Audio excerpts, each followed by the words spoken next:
Untuk hari ini saya akan kongsikan 5 gardening channel yang saya follow. Bagaimana saya mendapatkan idea dan reference saya untuk develop dusun banda ni. Okay. Dan along the way tu juga saya akan share beberapa channel yang worth to mention. Dan di akhir video ni saya kongsikan satu channel yang mana saya follow just untuk santai-santai saja yang berkenaan dengan berkebun. Channel yang pertama yang banyak mempengaruhi saya untuk membina backyard orchard ni, sebenarnya dia bermula dengan backyard orchard. Tapi sebab ruang halaman rumah yang sangat terhad dekat rumah banda ni, so saya search dekat internet, saya mencari bagaimana satu kaedah yang tak sama macam komersial. Sebab komersial dia tanah dia luas, so saya nak mencari satu teknik dengan kaedah yang mana sesuai untuk laman yang sempit ataupun laman dengan rumah banda.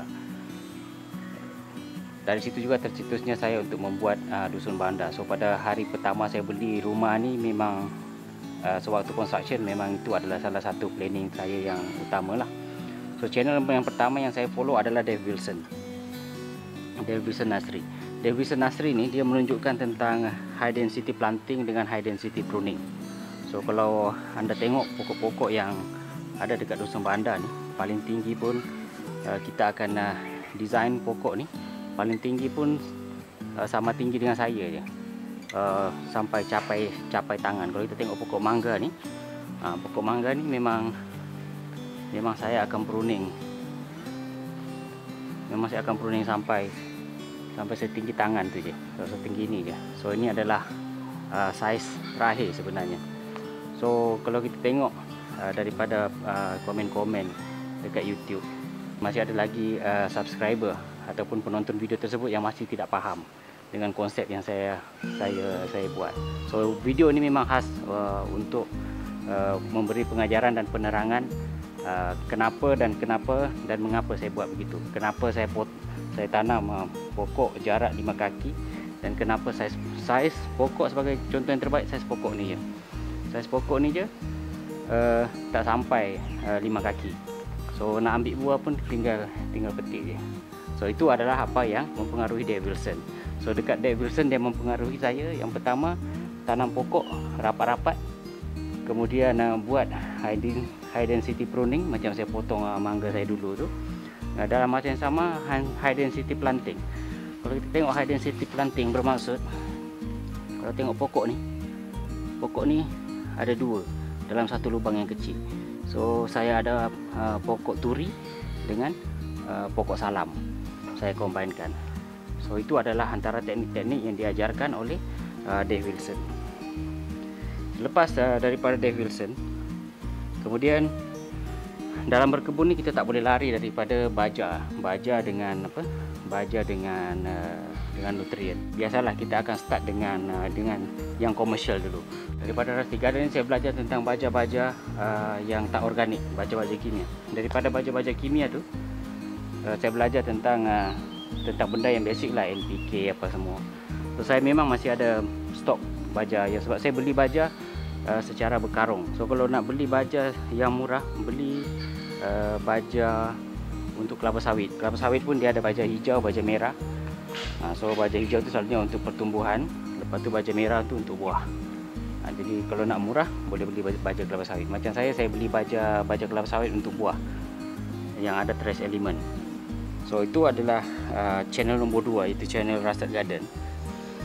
Dekat Rustic Garden selain daripada baja, saya juga belajar tentang germination, macam mana cara nak germinate pokok daripada daripada biji benih. Tapi masih tak sesuai dengan jiwa saya, sebab kalau kaedah Mak Saleh ni, dia orang selalu tanam lepas tu pindahkan.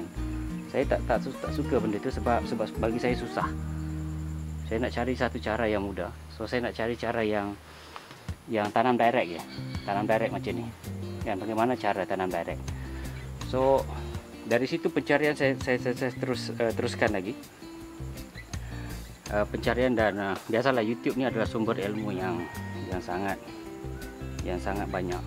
So dari situ saya banyak tengok channel-channel lain, channel millennial contoh macam Epic Gardening, ML Gardening, Growing Your Greens, kan. Lepas tu David the Good. Back to Eden. Tapi saya masih tercari-cari lagi satu konsep yang saya follow. Kemudian saya berjumpa dengan konsep yang baru, iaitu self-sufficient. Self-sufficient ni maksudnya satu konsep yang bagus juga. So maksudnya kita tanam semua benda-benda yang kita perlukan saja dekat ruangan kita yang sempit. So kita combine ilmu daripada Dave Wilson, kemudian kita combine dengan ilmu self-sufficient. So dari situ channel yang saya follow waktu itu adalah channel Self-Sufficient Me. Self-Sufficient Me antara channel gardening yang quite popular juga sekarang ni. Kemudian dalam masa yang sama saya terjumpa dengan Tree Basket Living. Tree Basket Living, tapi saya just tengok macam tu, tapi dari situ dia trigger konsep yang mana konsep yang murah. Konsep yang murah. Kemudian jumpa pula satu channel yang gila, iaitu channel Segila Rob, channel Rob Greenfield. Mamat ni dia makan apa saja dekat sekitar. Dia tinggal pun dekat halaman rumah orang, rumah yang kecil, dia tak ada family, dan dia makan semua makan yang dia forage. Maksudnya makanan yang dia jumpa dekat sekeliling kawasan dia.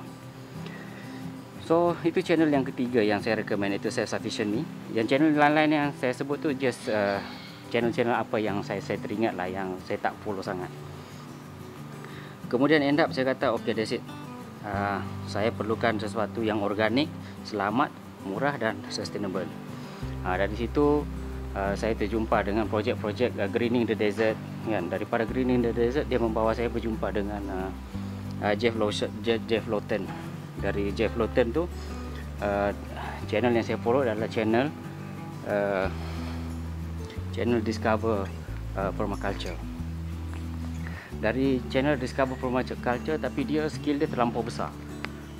Tapi tak apa, it's a good knowledge, sebab dia punya konsep lebih kepada global dengan kawasan yang besar.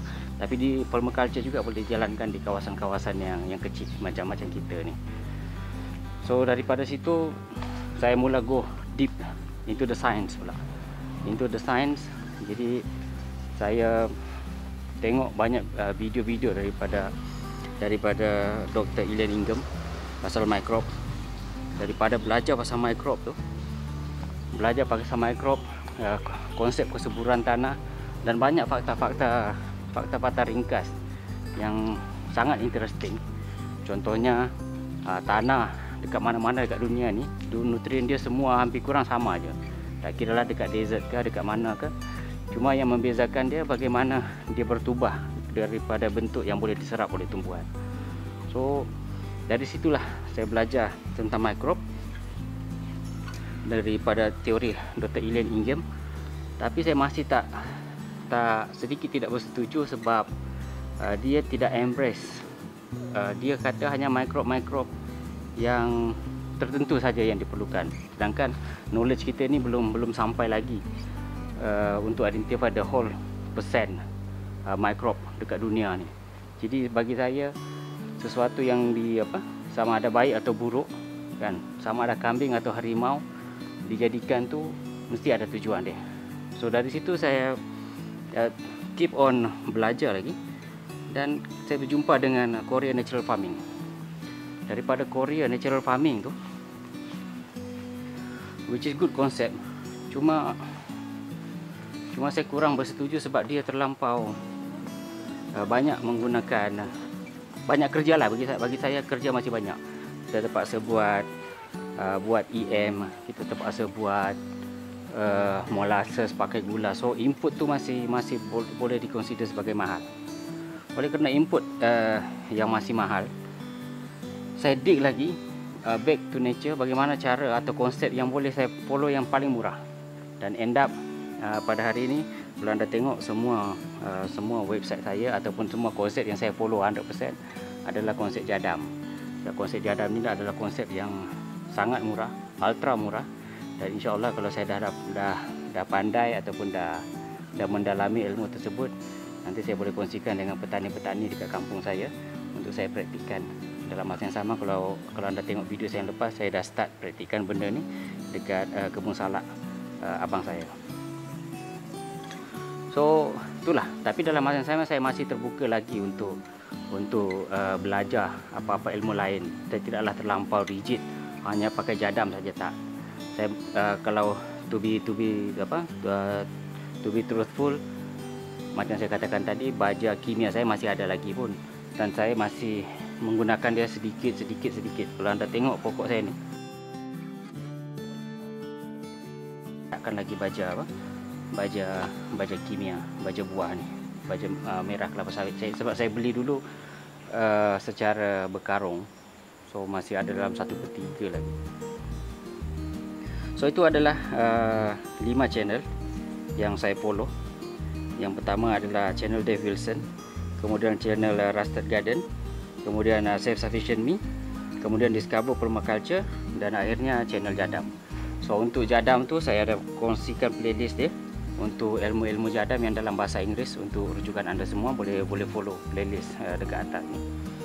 Dan macam yang saya katakan tadi, ada satu channel yang saya follow just untuk entertainment, iaitu channel Gold Show Farm.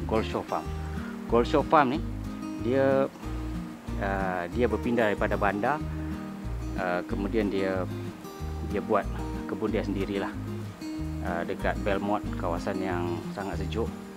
Dan saya suka dia ni sebab satu, dia pun baru belajar dan dia very humble dengan knowledge dia. Dia stumble here and there. Dalam masa sama dia buat research, dia share dia punya lesson learn. Kemudian dia adalah seorang storyteller yang bagus.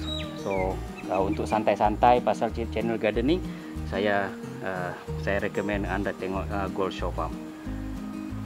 So daripada semua daripada semua channel-channel tadi itu, akhirnya saya evolve sebab saya banyak buat channel gardening. So bila berborak dengan kawan-kawan dekat kawasan perumahan ni, mereka banyak bercerita tentang masalah-masalah diorang. Dari situ saya buat video dan share dekat WhatsApp. Daripada share dekat WhatsApp, saya kata lebih baik saya share dekat semua orang. So saya pun buatlah channel YouTube. Daripada channel YouTube ni saya upload video-video how to dengan juga video-video tips dan trik. Semoga nanti jadi ilmu dan rujukan semua. Kalau saya dah mati nanti ilmu ni masih jadi jariah lagi, insyaAllah. Kemudian dari situ bila saya buat kaedah jadam, rupa-rupanya kaedah jadam ni masih belum famous dekat Malaysia, masih belum banyak rujukan. Daripada komen-komen video saya tentang input jadam yang saya buat, ada yang recommend untuk saya buat Facebook group. Jadi saya pun buatlah, saya tak spesifikkan untuk jadam saja, saya buat Korea Natural Farming, KNF dan jadam, saya combinekan sekali.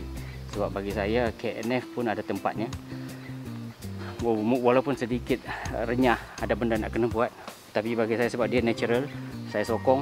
Dan insyaAllah dia adalah satu kaedah yang selamat untuk dimakan sendiri. Dan saya juga recommend kalau orang-orang komersial nak buat. So itu saja untuk 5 channel yang saya follow. Dan kalau anda ada channel-channel lain yang anda follow, anda boleh share dekat komen. Semoga sama-sama menjadi rujukan kepada kita, sebab dekat YouTube ni ada terlampau banyak information. So kita jadi overload dengan information. Jadi tolong share channel kegemaran anda dekat ruangan komen untuk rujukan kita bersama. Itu saja. Selamat berkebun.